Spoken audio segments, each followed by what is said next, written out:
que vamos ahora a abordar es la tercera fase, que es la sexualidad desde la descodificación emocional. Se suma a todo lo anterior y a todo lo que en todas las áreas de la sexología, de la psicología, de la literatura, se habla y se interpreta y se entiende por la sexualidad humana. Bien, como ya os comenté antes, es una parte de nuestro programa mental de supervivencia y tiene que ver con la primera etapa embrionaria, con aquellos factores, aire, líquido, alimento, sexo, de los cuales derivan órganos que cumplen estas funciones, y es nuestra primera prioridad de supervivencia. En este caso, primera prioridad, parte cuarta, es decir, después del aire, líquido y alimento. Es decir, que si en un momento dado tenéis que abordar o descodificar una patología que tiene que ver con lo que vamos a hablar ahora, que tiene que ver con lo sexual, puede ser que tenga que ver porque el aire, líquido y alimento no está garantizado, real o simbólicamente. Entonces lo sexual se queda delegado hasta que lo prioritario no está satisfecho. Es una manera de pensar, una manera de enfocarlo.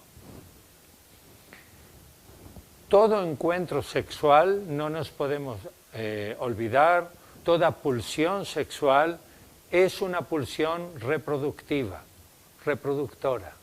Es decir, cuando un abuelito con una abuelita tienen sexo, haya o no coito, ese deseo que puede que venga del amor, de la atracción, del cariño, de 50 años juntos, da igual, es un deseo para generar vida, es un deseo arcaico, básico, biológico, animal, instintivo, como le querramos llamar.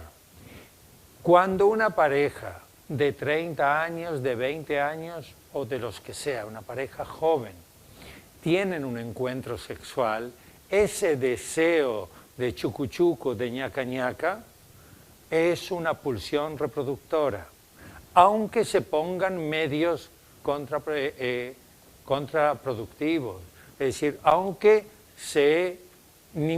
alguno de ellos o ambos no quiera reproducirse, la pulsión, el empuje, las ganas, viene de ahí atrás, de nuestro mecanismo instintivo para continuar la vida en este planeta, en este caso la vida de la especie humana.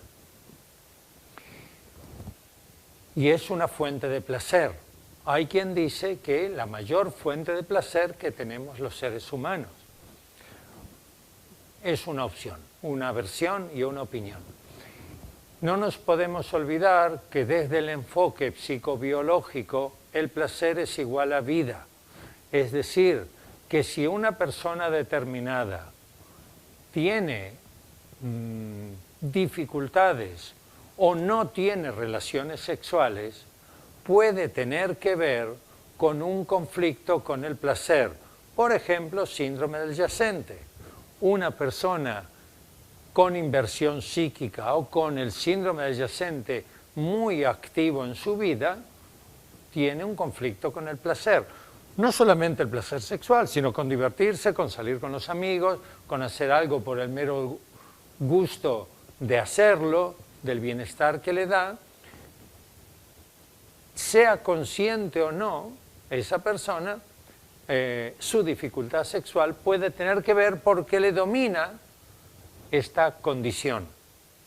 Y entonces, pues, uno de los mecanismos que tiene la psique para ser fiel a un mensaje, a un designio, a una misión entre comillas, como por ejemplo ser yacente, sustituto de alguien que premurió a su concepción, pues puede ser que no le gusten las mujeres, si es varón, o que no le gusten los hombres, o que desarrolle una patología que impide tener relaciones, como puede ser una candidiasis, o un herpes, o una dolencia lumbar. Al que le duele las lumbares, el que tiene una lumbociática, no puede tener sexo, no puede moverse, literalmente. Ni se puede quedar quieto y que se muevan los otros porque le duele. Es un mecanismo con una función de la enfermedad, por ejemplo. ¿Ok? No, es otra cosa. Es decir, el síndrome adyacente es una característica, es un síndrome que afecta a ciertas personas que sustituyen a alguien que murió antes de ellos ser concebidos. Y murió de una forma abrupta, injustificada o injustificable, antes de llegar a viejo. Es decir, un accidente, un asesinato, una enfermedad, etc. ¿Ok? Y esa persona se caracteriza porque tiene la vida bloqueada, total o parcial, con todas sus significancias. Una inversión psíquica, una persona que padece inversión psíquica, es una persona que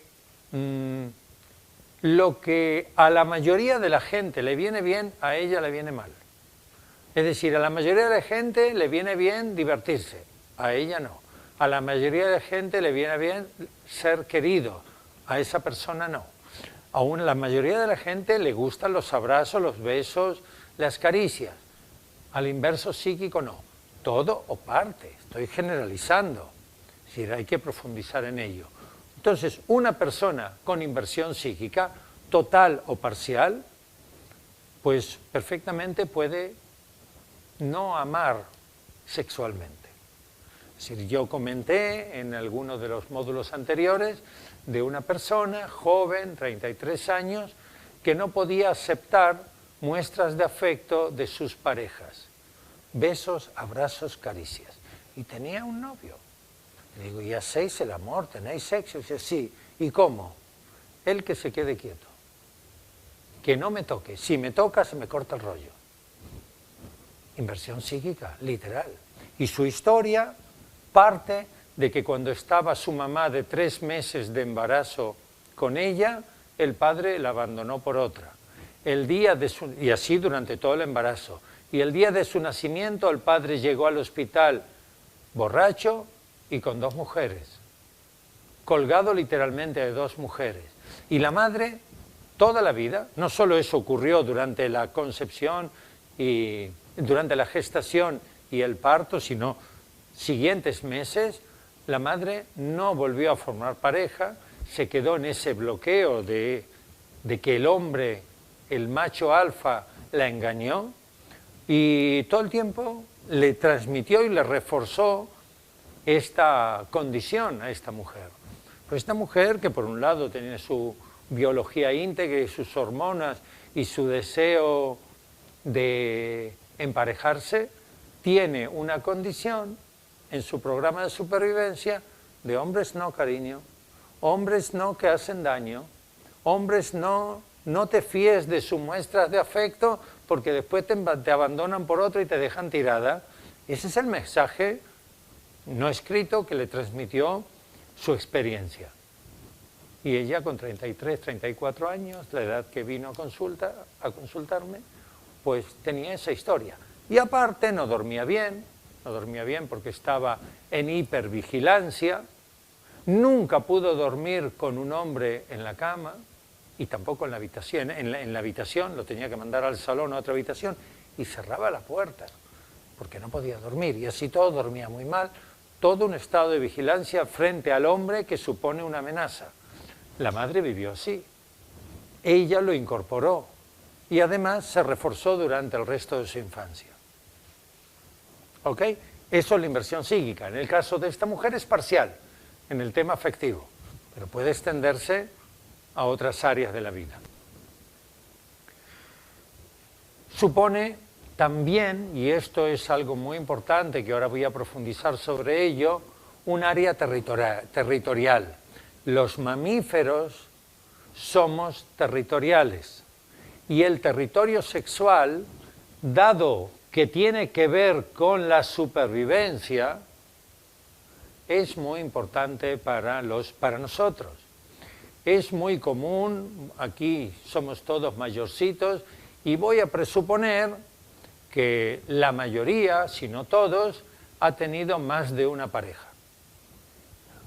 Pues cuando cortamos con una pareja y pasa el tiempo, 1 año, 2 años, 3 años, y por supuesto que aquella relación se acabó. Y vamos a rescatar de nuestra memoria cuando cortamos nosotros, no cuando nos dejaron. Cuando nosotros decidimos con esta persona, la cosa se acabó. 1 año, 2 años después, cuando lo vemos o la vemos por la calle con otro, algo se nos mueve. Y eso que se nos mueve es el territorio sexual. La cama ya no está caliente. Es decir, hay un dicho por ahí, es decir, se metió con la cama un caliente, es decir, acabamos de romper y ya tiene otro novio, otra novia. No, ya se tuvo que haber enfriado en 2, 3, 4 años. Pero algo se nos mueve, no nos gusta.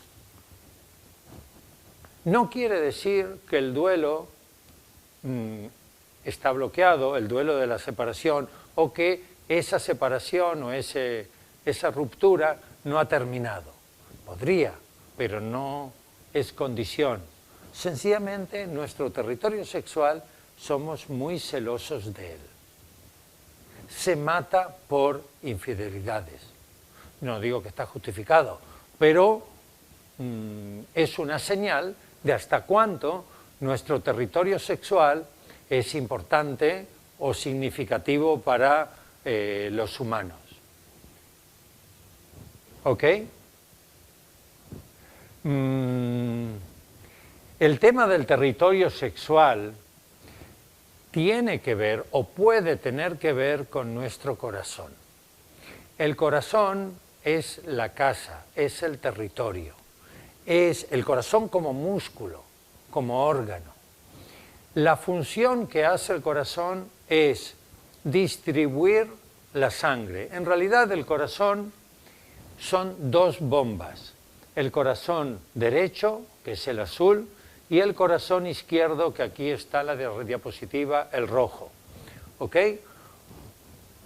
Para los que no lo saben, el funcionamiento cardíaco es de la siguiente manera y en paralelo.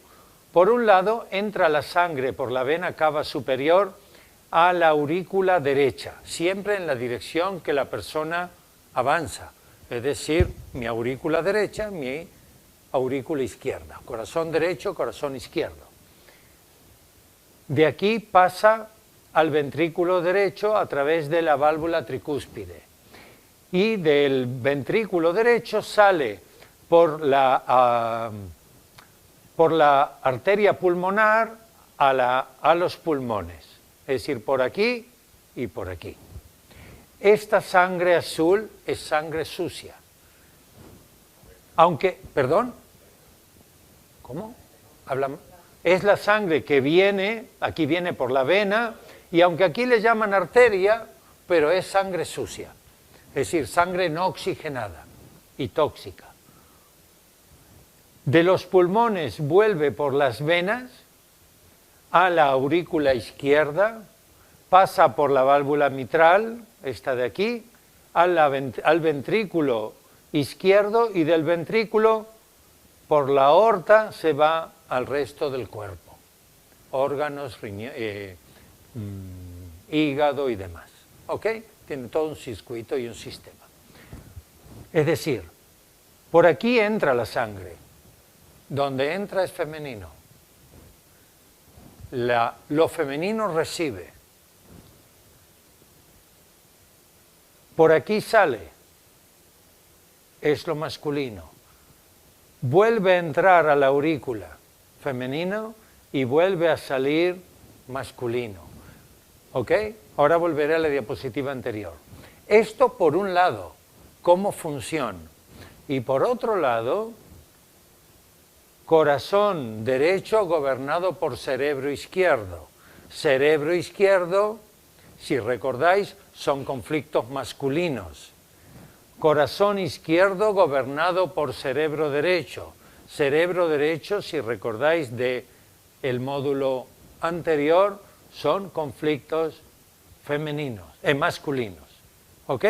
Es decir, corazón derecho es masculino, corazón izquierdo es femenino, aurículas son femeninas, ventrículas son masculinos. ¿Bien?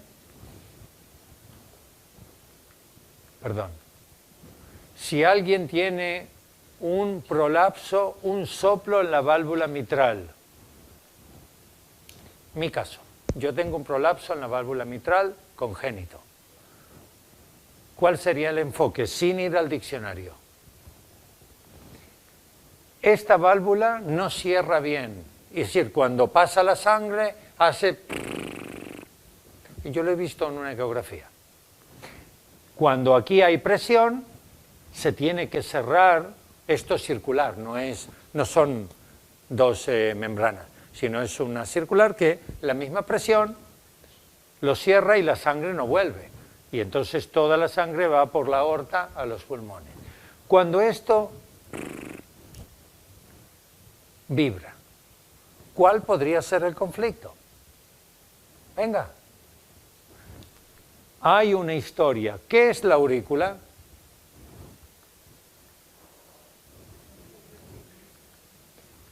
¿Qué es el ventrículo? Masculino. Hay una historia entre lo femenino y lo masculino en esa persona. Como es congénito, viene del proyecto sentido o del transgeneracional. Bien, vamos con el proyecto sentido. ¿Qué puede haber en el proyecto sentido entre esa personita que ahora es feto, entre lo femenino y lo masculino? ¿Qué es lo femenino y masculino en la vida de un feto? Papá y mamá. Es decir, hay una historia de comunicación entre la mamá y el papá. Un conflicto de comunicación. Se gritan, se pelean, no se hablan. Y este corazoncito hace un esfuerzo por mejorar la fluidez para que la sangre... Oye, háblame. ¿Cómo quien dice? Por ejemplo. O hay una memoria transgeneracional de comunicación entre lo masculino y lo femenino. Pero, me voy de vuelta atrás, dijimos que el corazón es territorio.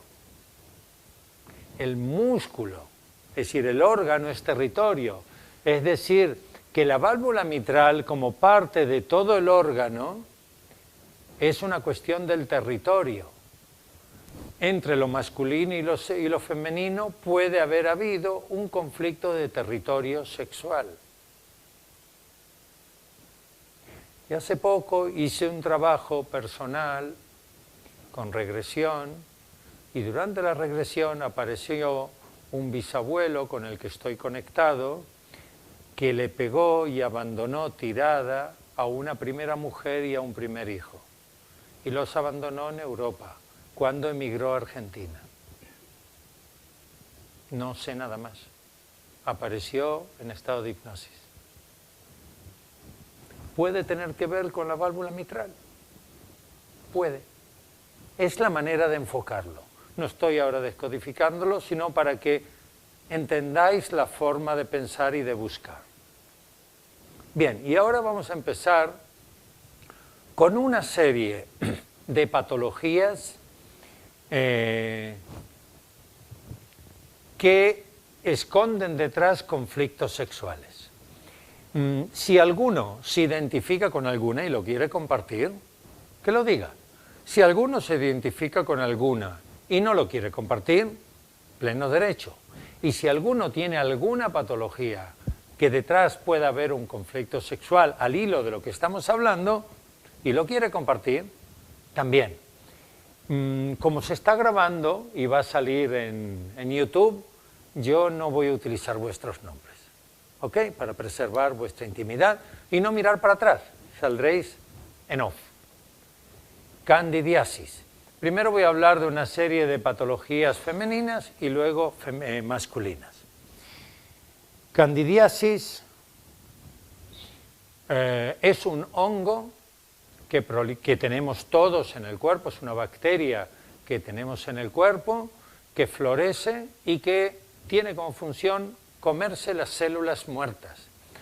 Nuestro sistema orgánico, las células, continuamente se regeneran, se mueren y salen nuevas. El extremo por lo corto es cada 4 horas se renueva el glande y el clítoris. Es lo que más se renueva en el cuerpo. Y por lo largo, las células de la piel que se renuevan en algunas zonas cada 28 días.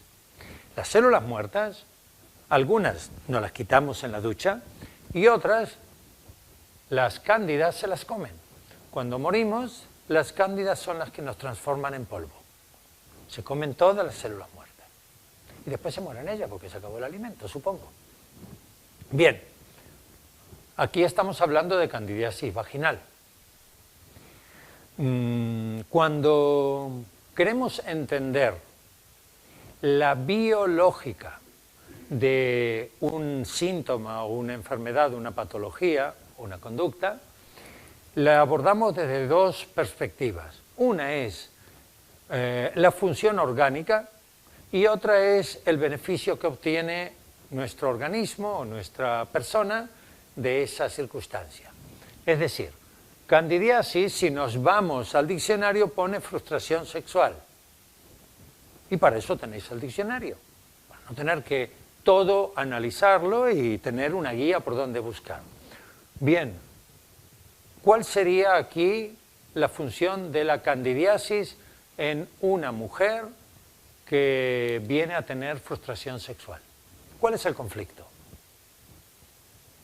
Venga, enrollarse un poquito. Es decir, Jesús tiene candidiasis. Es una mujer y tiene candidiasis.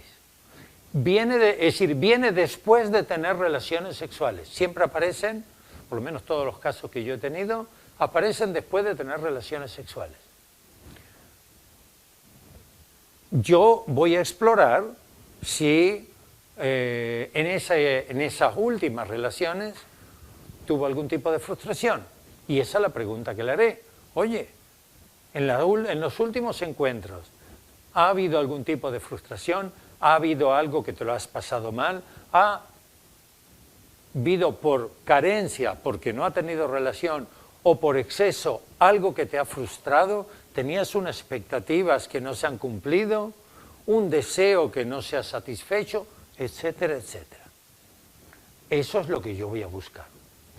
Y ahora pregunto, ¿para qué vienen las cándidas? ¿Para qué se desarrolla en ella, una candidiasis? Porque la tienen las mujeres en la vagina. ¿Ibas a decir algo? Para evitar tener relaciones. Si no tienes relaciones, se acabó el conflicto y no hay más frustración. Ojo, no nos olvidemos que la frustración, aparte de ser un malestar, aparte de estar triste, estar decaído, decaída, sentirse mal, es una frustración por no haber podido procrear. Volvemos a que el encuentro sexual es una pulsión reproductora. No puede procrear, nuestro cerebro, nuestro programa mental de supervivencia dice, ojo, no puedes tener hijos con esta pareja, en esta condición. Chungo, peligro de supervivencia. Vamos a quitar lo chungo, vamos a quitar el estrés. Candidiasis, no hay relaciones, hay paz. ¿Entendéis la lógica? La biológica. Hay algunas caras que parecen como de los perros, que ponen la cabeza así. Preguntar. Es decir, ya a estas alturas es importante de que entendáis la lógica de cada síntoma conflicto. ¿Qué es lo que es la candidiasis en sí? Es un hongo que es un hongo que prolifera en las mucosas, en la vagina, en la boca. No, es un hongo, no una infección. Es un hongo de color blanco, rojizo, no hay sangre, que florece y que pica y que duele y que es contagioso. Claro. Es decir, ahí no entra nada, tú, no me toques. Los hongos son limpieza y pueden ser duelos. Pero aquí lo que prima es la función. Entonces la frustración sexual hay que explorar de dónde viene. Siempre partimos de que tiene que ver solo con la persona, no con el compañero o la compañera. En este caso el compañero, porque es una mujer. Entonces, ¿de dónde viene su frustración sexual? ¿Cuáles son sus expectativas? ¿Cuáles son sus bloqueos? ¿Será una inversa psíquica que quiere tener relaciones pero tiene una riña con el placer y entonces lo bloquea y busca sentirse frustrada? Porque una persona con inversión psíquica se tiene que sentir mal. Sí, ahora un minuto. Entonces hay que explorar. Es decir, a veces se resuelve con solo evidenciarlo y otras veces hay que explorar de dónde viene la frustración, por qué viene la frustración, para qué viene la frustración, y puede ser, como has dicho antes, unos duelos bloqueados, inacabados, que a través de la no concepción, procreación, se perpetúan, porque una persona que está en duelo supuestamente no disfruta. ¿Qué ibas a comentar? ¿Tiene que ser siempre frustración sexual? ¿O puede ser que no quiero tener niños porque me ha dado En el caso de las cándidas es un tema de frustración sexual. Hay otras, ahora veréis, el último síntoma es infertilidad. Y ahí hay muchas razones por las cuales alguien no tiene hijos. Y para no tener hijos no tiene sexo. Pero aquí estamos hablando de candidiasis. Está relacionado con frustración sexual. Sí. ¿Siempre está relacionado con frustración? Con este conflicto, sí. Cuando no se puede tener más relaciones sexuales con alguien que tú quieres y no puedes, ¿eso también es frustración? Sí, de lo que hablamos siempre es qué es lo que siente la persona. No es nada objetivo, puede ser. Lo que aquí importa es lo que percibe el inconsciente de cada persona. Da igual por qué, ni de dónde, ni demás.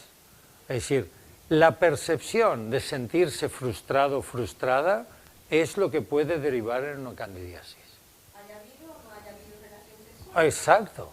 Puede haber frustración porque no ha habido, puede haber frustración porque ha habido y no ha habido con la calidad adecuada, puede haber frustración porque ha habido y se pretendía que haya más, por mil circunstancias.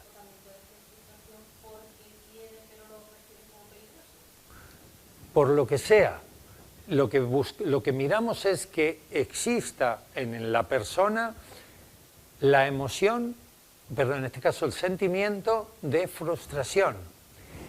Para resolverlo, investigamos de dónde viene. Pero para reconocerlo como el origen de la candidiasis, vemos y buscamos si hay el sentimiento de frustración en relación con la sexualidad. Y ojo, una frustración sexual puede ser con una pareja. Es decir, yo tengo a mi compañera y mi compañera tiene candidiasis y hemos tenido un sexo placentero para ella. No se siente para nada frustrada del encuentro sexual, pero yo le recuerdo en el inconsciente a una pareja anterior, soy doble, tengo algún ademán, un rasgo unario, un factor que le recuerda y ella no es consciente para nada, que le activa la frustración anterior. Un caso de una mujer con candidiasis. Todos los meses candidiasis, todos los meses. Se acabó cuando en consulta comen y tiene su pareja y no hay reconocida frustración sexual. No la encontraba. Ella decía de que todo muy bien, que es satisfactorio, placentero. Es la que comenté antes, que durante un año no simulaba el orgasmo. Nada, todo muy bien. ¿Cuál es la historia? Tuvo 3 embarazos en su vida, 1 que prosperó y 2 abortos. Los 3 embarazos fueron de parejas diferentes de la que tenía en cada momento. Fueron de otros, es decir, de infidelidades. Y los 3 con sentimiento de culpa y de frustración. De frustración de su pareja, de la que tenía en cada momento, con la cual no concebía. Bien, fue comentar esto y desapareció la candidiasis para siempre. Hasta el día de hoy no ha acudido de vuelta por candidiasis. A veces no es tan fácil encontrar de dónde viene la frustración. Hablamos de la frustración al inconsciente. Es decir, si ella tuvo 3 embarazos, vamos a suponer de A, B y C. Cuando está con A, cuando concibe con A, está saliendo con X. Tiene una pareja X y le es infiel con A y concibe. Es decir, que en ese periodo desea concebir y con X no lo consigue. Esa es la frustración.